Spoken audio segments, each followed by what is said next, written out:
Mom, when will we get there? A young child named Savannah asked from the back of a car.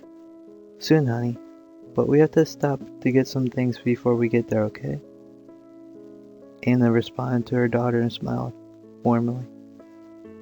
It had been a long time since the family had time together. David was always at work. School had just ended and Anna had been trying to convince her boss that she needed some time off.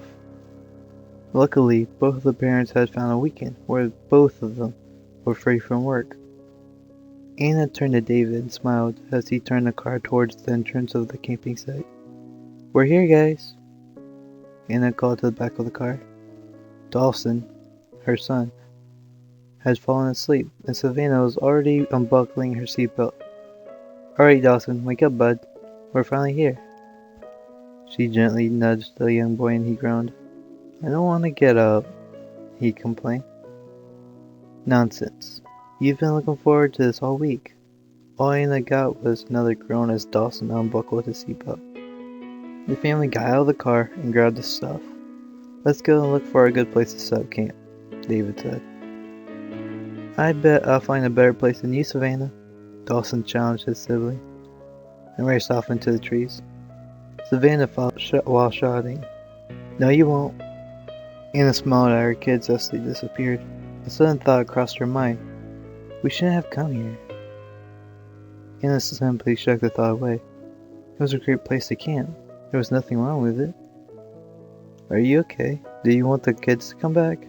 I could tell them to stay in our sight, David suggested as he looked down at Anna. No, it's okay. I guess my motherly instincts don't like this place. It's a little too deserted. It kind of feels like walking to our deaths. Anna trilled as she absorbed her own words. The place is a little creepy, but all forests are when they're dark, right? Just as David said that, Savannah came racing out of the woods, her face full of excitement. I found the perfect place. It's so nice. Right by the lake, too. The little voice quivered. It was so pretty. Then Dawson came jogging up behind her. Yeah, the sun is right behind the trees now, but the sky is still purplish. Come see. And with that, both kids dashed off once again into the darkening forest. Anna and David followed. It really is pretty here, Anna said happily. All of her doubts about this place were wrong. David had set up the tents and Anna had started the fire with the help of the two little ones. They were all roasting marshmallows and making s'mores. Anna got up and walked down towards the lake. Careful, honey, there might be animals down there, David informed her. Anna grabbed one of the flashlights and continued to the water's edge. Shining a light over the water, she saw a ripple. Unease pricked at her stomach. What, now I'm afraid of a stupid fish? Anna mumbled to herself and rolled her eyes. Anna looked up to the full moon.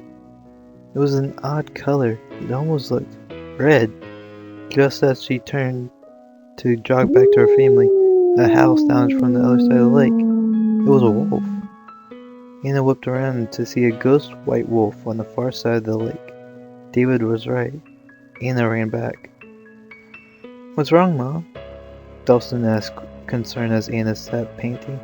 Wolf, she huffed. Maybe we should pack up the food. That's probably what's attracting it. David commented and started to bag up the junk food. Later that night, Anna heard scratching outside the tent, along with a hint of a static sound. A shadow loomed on the tent entrance. Sharp claws scraped the nylon. Terrified, Anna squeezed her eyes shut, praying for sleep to come. Scratch, scratch, scratch, scratch, scratch.